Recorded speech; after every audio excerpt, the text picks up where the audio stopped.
Bonjour tout le monde. Alors aujourd'hui je ne vous parlerai pas d'un film ou d'un réalisateur en particulier parce que je me suis dit que ça pouvait être sympa d'évoquer aussi parfois des films que j'ai vraiment bien aimés mais pour lesquels j'ai pas forcément décidé de dédier une vidéo spécifique. Aujourd'hui on va aborder 4 films qui n'ont absolument rien à voir les uns entre les autres mais que j'ai vus plus ou moins récemment et que j'ai trouvé très très cool et que j'avais envie de partager avec vous parce que je sais que tout le monde ne me suit pas sur Twitter parce que c'est un petit peu là que vous pouvez voir ce que je regarde en temps réel puisque assez souvent je live tweet les films que je regarde ou en tout cas j'en parle. Je tiens à repréciser aussi, et je vous remettrai le lien dans la barre d'infos, que j'ai une page Sens Critique. Là c'est pareil, j'essaye de la tenir à jour un maximum, donc vous pouvez voir les derniers coups de cœur que j'ai eus, les notes que j'ai données, etc. Ça peut être effectivement intéressant si c'est vraiment quelque chose que vous voulez savoir. Mais en tout cas voilà, je me suis dit que c'était sympa d'aborder des films assez brièvement, de vous dire ce que j'en ai pensé, et puis peut-être de vous donner envie de les regarder. Donc c'est parti. Alors pour le tout premier film, il s'agit de Godzilla contre Mechagodzilla 2 de Takao Okawara. C'est un film qui est sorti en 1993.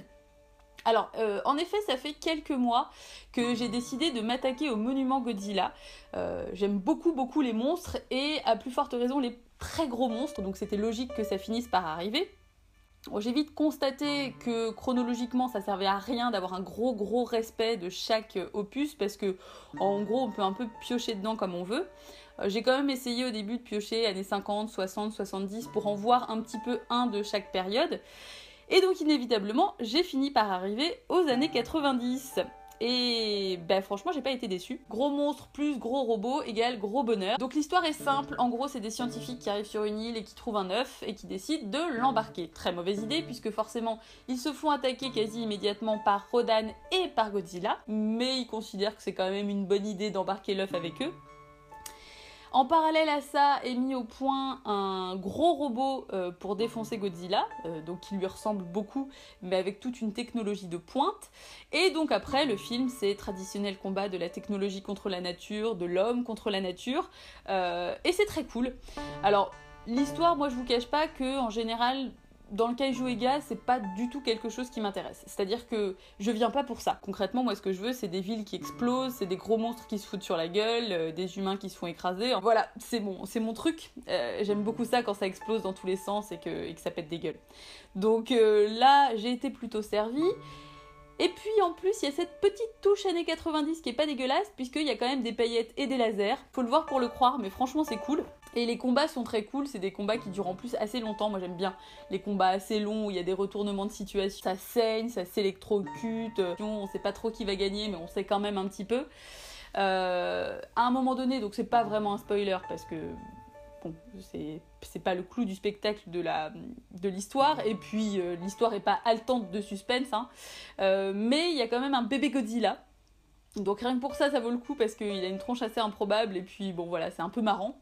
Et puis mention spéciale également au mot de la fin d'une des scientifiques qui nous dit qu'elle est persuadée que les dinosaures vont un jour revenir pour dominer le monde et apprendre l'amour à l'espèce humaine. Alors que ça fait quand même 1h30 qu'on est en train de se foutre sur la gueule, mais quand même à la fin on parle d'amour. C'est rudement audacieux, mais c'est quand même plutôt mignon. Donc voilà, c'est un Godzilla que je vous recommande. Je trouve ça utile.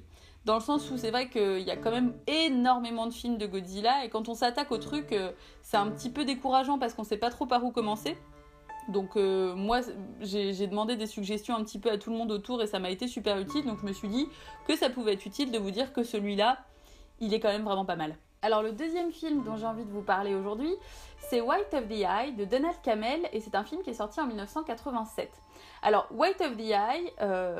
Alors je sais que c'est un terme que je dis souvent, mais je trouve que c'est un film qui est vraiment sous-estimé parce que moi je n'en avais jamais entendu parler du tout. Et pourtant une fois que je l'ai regardé, j'ai trouvé ça un peu fou de jamais en avoir entendu parler parce que j'ai trouvé ce film assez incroyable et vraiment super surprenant. Donc j'ai pas eu l'idée toute seule de regarder ce film-là. Je l'ai eu en regardant une des vidéos de la chaîne Cheap Thrills.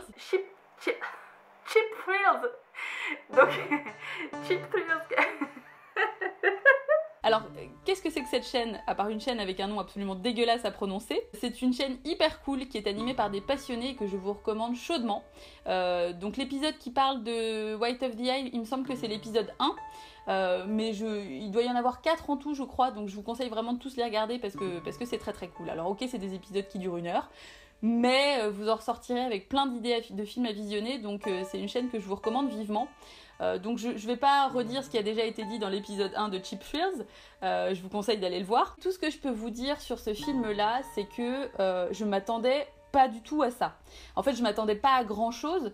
C'est vrai qu'en entendre parler m'avait un petit peu donné envie, mais je savais pas trop où j'allais. Et bordel, à la fin, en fait, j'ai vraiment vu ça comme un espèce de feu d'artifice sensoriel. C'est vraiment ça qui m'est venu directement en tête. Parce que la réalisation, la photo, la bande son, enfin tout est très bien fait et tout est très homogène. J'ai été hyper agréablement surprise, donc voilà, je trouve ça finalement assez important de parler de ce film-là parce que voilà, encore une fois, moi j'en avais jamais entendu parler avant, donc et je trouve ça dingue. En même temps, il y avait plein de films dont j'ai jamais entendu parler, hein, j'ai pas la science infuse, mais malgré tout, je trouve que c'est un film qui mériterait de faire beaucoup plus parler de lui que ça. Donc je vous le recommande chaudement. Et ouais, vous verrez, au niveau de l'histoire, je trouve que si vous n'êtes pas trop con, assez rapidement, vous verrez qui est le tueur. Parce qu'il s'agit un peu de ça, il y a des meurtres qui sont commis, et forcément il faut savoir qui c'est. Mais ça n'enlève absolument pas du tout l'intérêt du film. Si vous voulez, c'est un petit peu comme dans Twin Peaks, où en gros, au départ, on a envie de savoir qui a tué qui, tout ça. Mais comme les personnages sont bien écrits et que l'ambiance est vraiment particulière, bah finalement ça devient presque quelque chose un peu au second plan. C'est pas l'intérêt premier finalement quand on regarde. Et bah là c'est un petit peu pareil. Et même une fois qu'on sait, c'est pour autant pas fini du tout, quoi. C'est-à-dire qu'il se passe encore toute une autre partie du film où voilà, c'est complètement dingue. Donc vraiment, très chaude recommandation de White of the Eye de Donald Cammell. Pour le troisième film, j'ai choisi un film dans une ambiance complètement différente puisque j'ai choisi Le Marteau des sorcières de Otakar Vavra et c'est un film de 1970. Donc c'est un film tchèque. Je ne me risquerai pas à vous donner son titre en version originale puisque je suis incapable de prononcer le tchèque. Pour moi, l'intérêt de ce film, c'est justement de parler de sorcellerie, puisque donc le titre vous met un petit peu sur la voie. Le titre fait d'ailleurs référence au Malleus Maleficarum, qui était le traité de référence en matière de chasse aux sorcières, et qui était un petit peu le traité de référence de tous les inquisiteurs. Donc on sent directement qu'il y a quand même une volonté un petit peu historique de Otakar Vavra dans son film et ça se ressent beaucoup. Il y a aussi une grosse dimension psychologique. Je trouve ça très intéressant de se pencher un petit peu à l'histoire finalement de la sorcellerie et de la chasse aux sorcières puisque les sorcières c'est quelque chose qui revient beaucoup en ce moment, c'est quelque chose qui intéresse beaucoup les gens mais il faut pas oublier qu'à une certaine époque c'était quand même un petit peu la merde d'être une sorcière et puis n'importe qui pouvait être dénoncé comme sorcière à partir du moment où on voulait se débarrasser d'elle. Il suffisait de faire des tisanes avec des herbes fraîches et c'était fini. Donc ce film-là montre bien tout ça, puisque donc, le film se passe en 1670 en Moravie. Donc la Moravie, maintenant, ça fait partie de la République tchèque. Et donc tout commence par une vieille femme qui décide de voler du pain pendant une communion, puisque en fait, en gros, elle pense qu'elle peut soigner une vache qui ne produit plus de lait. En lui donnant du pain béni. Sauf que pas de bol, il y a un enfant de cœur qui la voit faire et qui décide d'en parler au prêtre. Et le prêtre décide d'en parler au seigneur du village et le seigneur du village décide d'en parler à un inquisiteur. Et à partir de ce moment-là, du coup, c'est la dégringolade, la cruauté, les tortures, la dénonciation, la paranoïa et forcément les bûchets. Puisque bon, c'était un petit peu le réflexe à l'époque, hein. C'était un petit peu la solution à tout. Ce film-là est vraiment intéressant, alors d'autant plus que le personnage du prêtre m'a beaucoup fait penser à Urbain Grandier dans le film The Devils de Ken Russell. Alors vous savez que je voue quasiment un culte à ce film, donc toute objectivité est mise à part, mais vraiment le personnage est assez complexe. Donc encore une fois, ouais, une vraie dimension psychologique à ce film-là. Ça fait un peu penser, si vous l'avez vu, au Grand Inquisiteur, le Witchfinder General. C'est un film avec Vincent Price. Sauf que ce film-là est peut-être un peu moins sérieux. C'est-à-dire que le Witchfinder General, c'est un peu... J'allais dire cocasse, c'est pas vraiment le mot, mais en tout cas, il y a moins de dimension historique et c'est en plus pas le meilleur rôle de Vincent Price. Pourtant, c'est un acteur que j'aime beaucoup, mais c'est pas son meilleur rôle.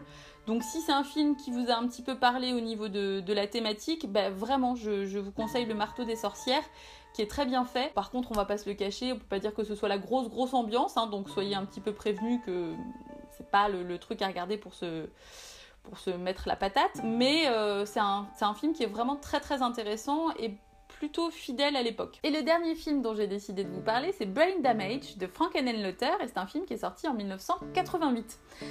Alors, l'histoire de Brain Damage, comment résumer ça? Parce que c'est pas ultra compliqué en soi, mais c'est un peu compliqué à expliquer. Le film commence avec un couple de personnes âgées qui s'apprêtent à nourrir Elmer avec des cerveaux. Alors Elmer, qu'est-ce que c'est? Il est décrit comme un ver, honnêtement on dirait un énorme étron. Un étron qui parle avec une voix de dandy et qui a une tête un peu mignonne, mais c'est un étron quand même. Et en fait c'est un petit personnage qui prend possession finalement de ses hôtes en leur injectant une substance psychoactive, permettant du coup après de les dominer pour aller manger des cerveaux. C'est-à-dire que du coup il s'accroche à eux, il sort en ville et il mange des cerveaux. Voilà, c'est une merde qui mange des cerveaux. C'est pas très... Bon, voilà, c'est un petit peu compliqué à expliquer encore une fois.